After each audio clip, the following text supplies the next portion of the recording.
ভিখারির বাড়ি থেকে উদ্ধার টাকা আর টাকা। ভিখারির ভাঙা বাড়ি থেকে উদ্ধার হলো কলসি ভর্তির সঞ্চয়। গ্রামের দুই যুবক তার জন্য নতুন বাড়ি নির্মাণের উদ্যোগ নিতেই সামনে এলো অবিশ্বাস্য এক দৃশ্য। মুর্শিদাবাদ জেলার সালার থানার হামিদহাটি পিলখুন্ডি গ্রামের ওই ভিখারির নাম নূর ইসলাম। স্থানীয় সূত্রে জানা যায়, ওই ভিখারি বহু বছর ধরে ভিক্ষা করে পাওয়া সামান্য উপার্জন গোপনে একটি কলসিতে জমিয়ে মাটির নিচে পুঁতে রাখতেন। পুরনো কাঁচা বাড়িটি ভাঙার সময় শ্রমিকরা দেখতে পান মাটির নিচে লুকানো কলসি। খুলতেই বেরিয়ে আসে বছরের পর বছর সঞ্চিত টাকা, যার মধ্যে এখন আর চলাচলের বাইরে থাকা 25 পয়সা ও 20 পয়সার কয়েনও ছিল। গ্রামবাসীরা জানিয়েছেন, মানুষটির জীবনের স্থিতি ফেরাতে তারা নতুন এক ঘর করে দেওয়ার উদ্যোগ নিয়েছেন। আর সেই পথেই প্রকাশ্যে আসে তার বহু বছরের পরিশ্রম ও কষ্টের এই নীরব সঞ্চয়। ওনার নাম ছিল নূর ইসলাম। আনুমানিক বয়স যেটা 60। ওনার বাপের নাম হচ্ছে নাসের শেখ। ওনার দুই ভাই, যেটা বড় ভাই সেও বুবা ছিল, ইনিও বুবা, মানে কথাবার্তা বলতে পারে না, প্রতিবন্ধী, ফুল হ্যান্ডিক্যাপ। এবার ধরেন এলাকাবাসী যে যেখানে যায় খাবার দাবার দেয়। এবার কেউ যে খুচরো পয়সা যেগুলো দেয় সেগুলো এসে ওই বাড়িতেই ফেলি রেখে দেয়, ভাঙা বাড়ি। এবার যখন ঘর দূর ভাঙা মানে ভেঙে পড়ে গিয়েছে, চাপা পড়ে যাবে, সেই ভয়ে গ্রামবাসীরা বলে যে হয়তো চাপা পড়ে যাবে, ঘরটা ভাঙা। ওই দেখতে গিয়েই তখন দেখে যে ওসব খুচরো পয়সা ওই বস্তা বা হয়তো ওই ক্যারি ব্যাগে কোনো জায়গায় হয়তো নোট সেইভাবে গচ্ছিত করে ওখানে এক এক কোনায় রেখেছে। টাকা সম্বন্ধে ধারণা নাই, তাই টাকাটা ওনার কাছে কোনো প্রায়োরিটি নেই। খাবার দাবার যা দিত সেটাই ওনার কাছে।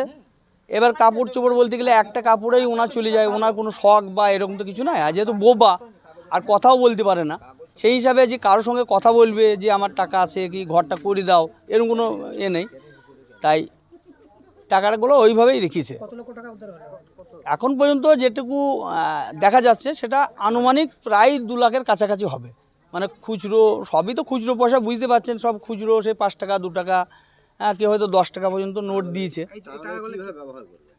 টাকাগুলোকে আমরা গ্রাম্যভাবে সব একটা সিদ্ধান্ত নিয়েছি, যেহেতু ওনার ঘরটা পড়ে গেছে, মানে চাপা পড়ে যাবে বলেই তো ভয় ছিল, তাই সেই ঘরটাকে পুরো একবারে একটা পাকা একটা এক কামরা ঘর, বারান্দা পুরো একবারে কমপ্লিট, যাতে 15 দিন থেকে 1 মাসের মধ্যে কমপ্লিট করে দেওয়া যায়। কারণ যে টাকাগুলো কারো হাতে রেখে দিলে একটা অনেকটা সমস্যার ব্যাপার এসে যাবে।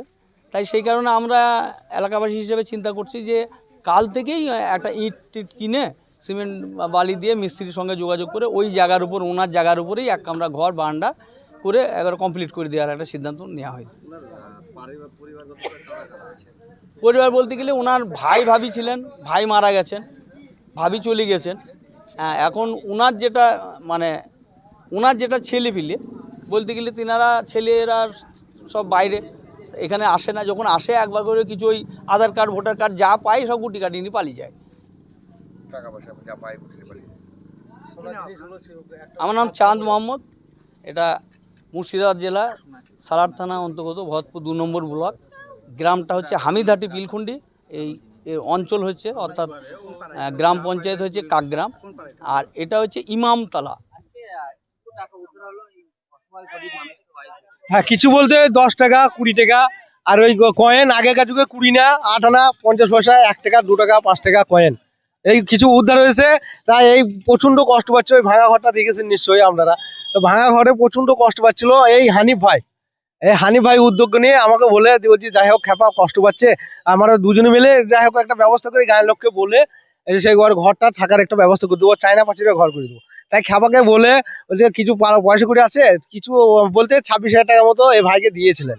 তা দেওয়ার পর ওইটা উদ্ধার করে ঘরটা ভাঙি, আগে ওই টিন ফিন উড়িয়ে দিয়ে ঘরটা ভাঙতে গিয়ে ভিতরে ঢুকে দেখছি জিনিসপত্র সব মাটি চাপা পড়ে আছে।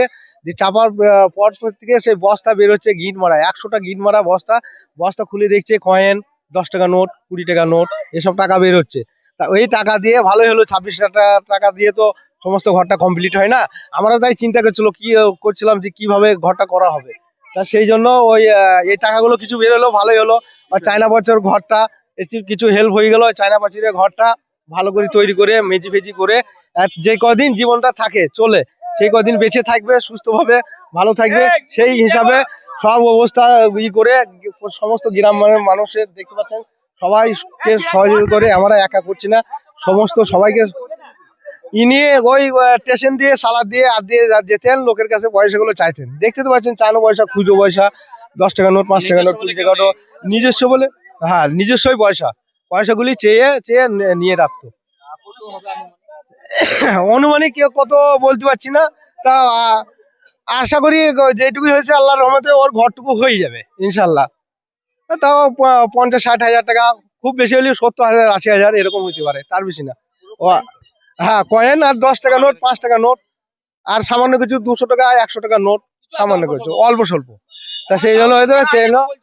আর আগেকার যুগে আমার নাম নাসিরউদ্দিন এসকে, বাড়ি হামিডাটি বিলখুন্ডি। প্রায় লক্ষাধিক টাকার কাছাকাছি। এটাকে আপনারা কিভাবে দেখছেন গ্রামবাসী হিসেবে? এই টাকাগুলো তো ওর একটা ব্যবস্থা করা দরকার নিজস্ব ওর, কারণ বিগত কয়েক বছর আগে ওর বড়ো ভাই মরার সময়ও বেশ কিছু টাকা বেরিয়েছিল, কয়েক লক্ষ টাকা। এই টাকাগুলো কোথায় আছে জানি না, তবে এই টাকাটার একটা ওর সুরাহ দরকার, ওর বাড়ি বা ওর কোনো কাজে লাগে সেরকম ব্যবস্থা করা উচিত। পরিবারে এই মুহূর্তে কেউ নেই গ্রামে, আগে স্যার বিয়ে শাদী হয়েছে, তারা সব চলে গেছে অন্যত্র, স্ত্রী তার ছেড়ে চলে গেছে, এখনও একাই আছে। ওর বাড়িটা নষ্ট হয়ে গেছিলো, তো সেই বাড়িটা ঠিক করার জন্য গ্রামে কিছু লোক উদ্যোগী হয়ে বাইরে ঠিক করতে যাওয়ার পরে ওটা বেরিয়েছে টাকাগুলো। এর আগে কি আপনারা জানতেন টাকা সঞ্চয় করে রাখতে? হ্যাঁ, অনেকেই জানে টাকা থাকে ওর কাছে, অনেকেই জানে, কিন্তু এত টাকা আছে সেটা কেউ জানে না। এই যে বিপুল পরিমাণে টাকা, এটা কেউ জানে না। তবে এই টাকার একটা ভালো কাজ করা উচিত ওর জন্য, যেমন ওর বাড়ি বা ওর বাড়ির যাবতীয় যা লাগবে এগুলো করা উচিত। আমার নাম মামুন কবির। ওর নাম নয়, ওর বড় ভাইয়ের নাম লুৎফর, ওর নামটা আমি ঠিক বলতে পারছি না। হ্যাঁ।